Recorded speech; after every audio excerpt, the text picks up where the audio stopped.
Hello बच्चों, कैसे आप सभी। आप सभी का एक बार फिर से ऑनलाइन क्लास में स्वागत। ऐसा सीजे सेकेंडरी स्कूल लक्ष्मणगढ़ में आप सभी का और अभिभावकों का एक बार फिर से अभिनंदन और स्वागत। पूर्व की बातें हमने पढ़ा कि हम पढ़ रहे थे कक्षा 8 हिंदी, इंग्लिश मीडियम और हिंदी मीडियम विद्यार्थियों। हिंदी की व्यवहारिक व्याकरण के बारे में हम जान रहे थे, क्योंकि उत्पत्ति और उसका स्वरूप, उसकी अवस्थिति, इसके बारे में हमें जानना जरूरी था। और हम नित्य रोज हमेशा एक एक टॉपिक पे बात करेंगे, चर्चा करेंगे, जब तक ऑफलाइन है नहीं चलेगी और ऑनलाइन क्लासेस चलेंगी। मैं आपसे पूर्व आग्रह करता हूं कि आप इस वीडियो के माध्यम से जो जानकारी जितनी प्राप्त करना उचित समझें उतनी करने का प्रयास करें। हम जितनी आपको भेजना चाहते हैं वो आप उसको सुने और समझें। अब बात करते हैं हम आज के 28 सितंबर 2010 की। और आपने पढ़ा भाषा की परिभाषा, उसकी प्रकार, उसके उपप्रकार और आपने उसकी डेफिनेशन और उसका उपयोग सब जाना। अब भाषा किन से बनती है प्यारे विद्यार्थियों, यह भी विशेष जरूरी है। भाषा का स्वरूप क्या होता है, इनकी इकाइयां क्या होती हैं, इनकी उत्पत्ति कहाँ से होती है, ये सब जानना जरूरी है। क्योंकि विद्यार्थी के अंदर एक इस प्रकार का जुनून होता है, एक उमंग होती है, एक जोश होता है, एक इच्छा शक्ति होती है कि मुझे हर शब्द के ऊपर, हर वर्ण के ऊपर मुझे बात करनी है, मुझे चिंतन करना है। वही विद्यार्थी मेधावी होते हैं और मेधावी विद्यार्थी की ये प्रबल इच्छा होती है कि वो हर बात को सुने और समझे। हम बात कर रहे थे भाषा शब्द की उत्पत्ति। विद्यार्थियों, भाषा शब्द की उत्पत्ति का अभिप्राय है, भाषा शब्द संस्कृत का है। संस्कृत और संस्कृत की भात धातु से बना है। क्या बना है? संस्कृत की भात धातु से बना है, जिसका मतलब होता है व्यक्त वाणी। जिसका मतलब क्या होता है? व्यक्त वाणी। जो प्राणी, जो जीव एक विशेष प्रकार की ध्वनि के माध्यम से अपने विचार क्रिएट करता है, वो व्यक्त करता है, वह क्या होती है? उसके द्वारा बताई गई या बोली गई या प्रयोगी की गई वाणी होती है। इसलिए क्या कहा जाता है कि संस्कृत की भाष धातु से बना है और जिसका मतलब होता है व्यक्त वाणी। अब व्यक्त वाणी आपके द्वारा कोई भी वाणी आप गुनगुना रहे हैं, कोई शब्द बोल रहे हैं, कोई गीत गा रहे हैं, या कोई आप वाचन कर रहे हैं, या कोई आप इस प्रकार का क्वेश्चन आंसर कर रहे हैं, आपके द्वारा या कोई भी जीव या प्राणी के द्वारा जो व्यक्त की गई वाणी है वह भाषा से ही ली गई। अब भाषा शब्द की उत्पत्ति के बारे में आपने अच्छे से जान लिया। अब इसकी इकाइयां क्या होती हैं ये भी हमें जानना जरूरी है। भाषा की इकाइयां जिस प्रकार से आपने पूर्व के वीडियो में, पूर्व के टॉपिक में पढ़ा कि भाषा के प्रकार कितने होते हैं, तो आपने उसी प्रकार इसको भी जानना जरूरी है कि भाषा की इकाइयां 5 होती हैं। सबसे पहले ध्वनि। विद्यार्थियों, कड़ी को जोड़ना सीखना चाहिए, समझना चाहिए कि व्यक्त वाणी हमने भाषा शब्द की उत्पत्ति संस्कृत के भात धातु से मानी है, जिसका अर्थ होता है व्यक्त वाणी। लेकिन अब व्यक्त वाणी क्या होती है, किसके माध्यम से होती है? ध्वनि के माध्यम से। अब ध्वनि, जैसे मैंने आपको पूर्व में एग्जाम्पल दिया, उदाहरण दिया आपको कि कोई भी गुनगुना रहा है, कोई भी संगीत गा रहा है, या कोई वाचन कर रहा है, वो ध्वनि का माध्यम हो गया। तो ये क्या हो गया? इसका अल्टरनेट हो गया। इसका क्या समझे आप अभी? इससे इसका कनेक्शन हो गया। अब इसी के ऊपर डिपेंड करता है सारा प्रोसेस। विद्यार्थियों, एक कड़ी जब जुड़ जाती है तो कंगूरा बनते देर नहीं लगती। आपने दिखा कि नीम की ईंट जब स्थिर और अडिग हो रही है, धैर्य और बलशाली होकर के अपने ऊपर अथाह वजन को धो करके बहुमंजिला निर्माण करती है, उसी प्रकार ये ध्वनि से एक बहुत बड़े काव्य का निर्माण इस ध्वनि से ही होना संभव है। तो ये कड़ी जुड़ गई। अब इस ध्वनि से क्या निकलता है, क्या वर्ण बनते हैं, क्या शब्द बनते हैं, क्या पद और वाक्य बनते हैं, इन सब का हम कड़ी बाई कड़ी चर्चा करेंगे। देखो बच्चों, ध्वनि क्या होती है? आपसे कभी भी कोई व्यक्ति पूछ ले कि ध्वनि किसका अंग है, तो आप बताओगे भाषा की इकाई का पहला अंग माना गया है। तो ठीक है, अब ध्वनि की परिभाषा क्या होती है कि मानव के द्वारा स्वतंत्र रूप से जो आवाज मुख से निकाली जाती है या जीव के द्वारा, मैं यहाँ मानव को एक भगवान ने एक ऐसा गॉड गिफ्ट दिया है कि वो अपनी वाणी अपने विचार को क्या है स्वतंत्र रूप से शब्दों के माध्यम से वो व्यक्त कर पाता है। ऐसा कोई और अन्य जीव नहीं है जो अपने अंदर के जो विचार होते हैं वो स्पष्ट रूप से वो कह पाए, ऐसा संभव नहीं है। भगवान ने मानव को एक ऐसी शक्ति दी है, पावर ऑफ अटॉर्नी दी है कि वह अपने मन के जो उद्गार होते हैं, विचार होते हैं, वह शब्दों के माध्यम से एक दूसरे को शेयर करने की जो शक्ति है वो मानव के पास ही है।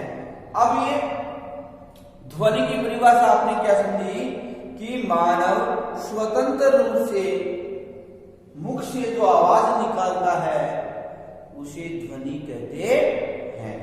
बात आ गई समझ में? ये तो आप भी जानते हैं कि स्वतंत्र रूप से इस पे कोई बाधा नहीं, कोई रुकावट नहीं, कोई रोक टोक नहीं, वह स्वतंत्र होती है। कहते हैं ना, you are freedom, we are freedom, वो बात यहाँ मुख से हम, लेकिन शब्दों पे लगाम होना, जो आए सो बोलना नहीं, शब्दों पे लगाम होना भी विशेष जरूरी होती है। कहते हैं ना, इस मुख से निकले हुए शब्द और 30 बाण से निकले हुए जो बाण होते हैं वापस नहीं आते, तो हमें इन पे थोड़ा कंट्रोल भी करना चाहिए। अब आता है वर्ण। विद्यार्थियों, वर्ण की परिभाषा, अब देखो ध्वनि, कोई भी ध्वनि हो सकती है, साउंड जिसको हम बोलते हैं, लेकिन वर्ण जो होते हैं ध्वनियों से ही बनते हैं। तो वर्ण की परिभाषा आपने जानी कि मुख से उच्चारित हुआ छोटी से छोटी ध्वनि जिसका अंतिम रूप से टुकड़े या विभाजन नहीं किए जा सकते, उसे वर्ण कहा जाता है। वर्ण कहा जाता है। अब छोटी इकाई क्या होती है आप जानते हैं? जैसे कै होता है, इसमें क्या मिला होता है? कै जोड़ ए। उसी प्रकार कैसे लेकर के हम अगर गे तक पढ़ते हैं, कोई भी देख लीजिए, इसमें से हलंत कर दिया, कोई वर्ण को निकाले, अंतिम रूप से टुकड़े करने के बाद में जो बचता है वह वर्ण कहलाता है। समझ गए? शब्द, तीसरा बिंदु हमारा आता है शब्द। वर्णों के सार्थक समूह, विद्यार्थी, वर्णों के सार्थक समूह को हम शब्द कहते हैं। जान लिया? जैसे आपका नाम कमल है, आपका नाम कमल है, तो सार्थक समूह क्या हुआ? जिस प्रकार से किसी संख्याओं का हम जोड़ करते हैं, एडिशन करते हैं, उसी प्रकार जैसे कै जोड़ मैं जोड़ ले, ये क्या हो गया? सार्थक समूह बनाओ उसका। ये समूह नहीं थे, हमने जोड़ने का प्रयास किया, तो ये बन गया कमल। कोई भी और नाम ले लीजिए, कोई भी संख्या हो सकती है, तो ये आपको जानना शब्द की परिभाषा। तीसरा के बाद पद, वाक्यों में प्रयुक्त शब्द के व्यवहारिक रूप, प्रयुक्त व्यवहारिक रूप को हम क्या बोलते हैं? पद बोलते हैं। जैसे कमल ने कहा कल विद्यालय चलेंगे, किसको कहा? उसे कहा। वहां पर कोई सर्वनाम कोई भी हो सकता है, तीसरा पर्सन भी हो सकता है, नॉन पर्सन भी हो सकता है, तो हम क्या है, घर में भी जिक्र किया जा सकता है अपने पेरेंट्स के साथ, तो ये क्या है? पद हो गया। विद्यालय 10 बजे खुलेगा, 4 बजे छुट्टी होगी, ये क्या है? पद हो गया। एक छोटा वाक्य हो गया। हम इसको क्या नहीं कह सकते? पूरा वाक्य नहीं कह सकते, शॉर्ट सेंटेंस। अब ये पद हो गया। क्लियर? अब आती है बात 5वें बिंदु की, वाक्य। विद्यार्थियों, शब्दों या पदों, दो मैंने ऑब्लिक लगा के लिखा है, शब्दों या पदों के मेल से एक पूर्ण विचार प्रकट होता है। शब्दों या पदों के मेल से एक पूर्ण विचार प्रकट होता है, उसे वाक्य कहा जाता है। मैंने कहा था कि छोटी छोटी चीजों को इकट्ठा करने से बहुत बड़ा एक ढेर बन जाता है, बहुत बड़े संसाधन हमारे पास जुट जाते हैं। उसी प्रकार ध्वनि से वर्ण और वर्ण से शब्द और शब्द से पद और पद से वाक्य बन गए। आप इसको एक उदाहरण के माध्यम से समझ सकते हैं। अब पहले वाक्य का उदाहरण, जैसे राजू ने कहा मोहन से कि कल हम विद्यालय के ग्राउंड में पूरे दिन खेलेंगे, पूरे दिन खेलेंगे, बहुत बड़ा वाक्य बन जाता है। इसी तरह हम क्या है और अन्य उदाहरण ले सकते हैं। तो ये सारी चीजें क्या हुआ बेटे, यहाँ से जुड़ गया ये, यहाँ से जुड़ गया ये, एक दूसरे के क्या है, पूरक हैं। एक दूसरे के क्या है, पूरक है, पहलू कह सकते हैं। अब इनकी परिभाषा आपको मैंने बता दी, लिख लेंगे आप, ठीक है। अब आता है कि वर्ण क्या होते हैं, वर्ण किसे कहते हैं। पूर्व में हमने परिभाषा तो बता दी, लेकिन ये कितनी संख्या में होते हैं, ये सारी बातें यहाँ पर हमें जानना है। मुंह से निकलने वाली वह छोटी से छोटी ध्वनि जिसका अंतिम रूप से टुकड़े या विभाजन नहीं किया जा सकता, उसे वर्ण कहते हैं। हमारे मुख से वर्ण निकलता है, कोई सार्थक ध्वनि निकलती है, उसके टुकड़े तो हो जाते हैं, अंतिम रूप से टुकड़े विभाजन नहीं होते। एक कोई स्टेज होती है, उसके बाद में उसके टुकड़े करना संभव नहीं है। इस प्रकार से हमने क्या कै में से निकाले, प्लस ए हो गया, प्लस ए हो गया, ठीक है, अंतिम रूप से हो गया। उसी प्रकार ये हो गया। अब आपसे कोई व्यक्ति पूछ लेता है, उदाहरण हो गया ये आदि, ये तो वर्ण के उदाहरण हो गए। अब लेकिन वर्णों की संख्या कितनी होती है। पहली बात, वर्णों की संख्या शुद्ध व्याकरण दृष्टि से, व्याकरण की दृष्टि से, शुद्ध व्याकरण की दृष्टि से वर्ण 52 होते हैं। आप जानते हैं, नहीं जानते तो इसे जानने का प्रयास करें, 52 होते हैं, परंतु मानक रूप में 44 ही हैं। मानक रूप में मतलब हम और आप प्रयोग के रूप में इसको क्या है, 44 का ही प्रयोग करते आए हैं। अब ये 44 कौन कौन से होते हैं और इनके कितने रूप होते हैं वो भी हम पढ़ेंगे। अब आता वर्णों की संख्या के बाद में वर्णों के प्रकार। वर्णों के दो प्रकार होते हैं, पहला स्वर और व्यंजन। स्वर श्वास के एक झटके से उत्पन्न ध्वनि स्वर कहलाती है। विद्यार्थियों, श्वास के एक झटके से उत्पन्न जो ध्वनि होती है स्वर कहलाती है। आपने कोई और भी परिभाषा सुनी होगी कि जो वर्ण अन्य वर्णों की सहायता से नहीं बोले जाते वो स्वर कहलाते हैं।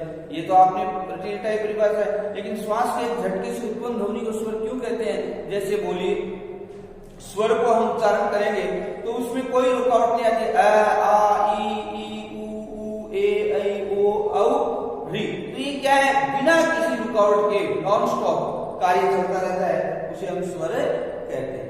दूसरा आता है व्यंजन, जिनको मैंने परिभाषा स्वर की पहले बताई, जिनको अन्य वर्णों की सहायता नहीं लेनी पड़ती वो स्वर होते, उसी का उल्टा हो जाता है विलोम व्यंजन। तो व्यंजन वे वर्ण जो अन्य वर्णों की सहायता से बोले जाते हैं उसे व्यंजन कहते हैं। व्यंजन का मतलब कैसे गे तक पूरे जो वर्ण होते हैं वो क्या होते हैं, व्यंजन होते हैं। तो ये सारी बातें आपने जानी। भाषा की उत्पत्ति, इकाई और उसके वर्ण और वर्ण की संख्या और वर्णों के प्रकार और प्रकार से उनकी डेफिनेशन, ये प्यारे विद्यार्थियों आपने कक्षा 8 में ये व्यवहारिक व्याकरण का हिंदी और इंग्लिश में आप समझें। आज के लिए इतना ही, धन्यवाद।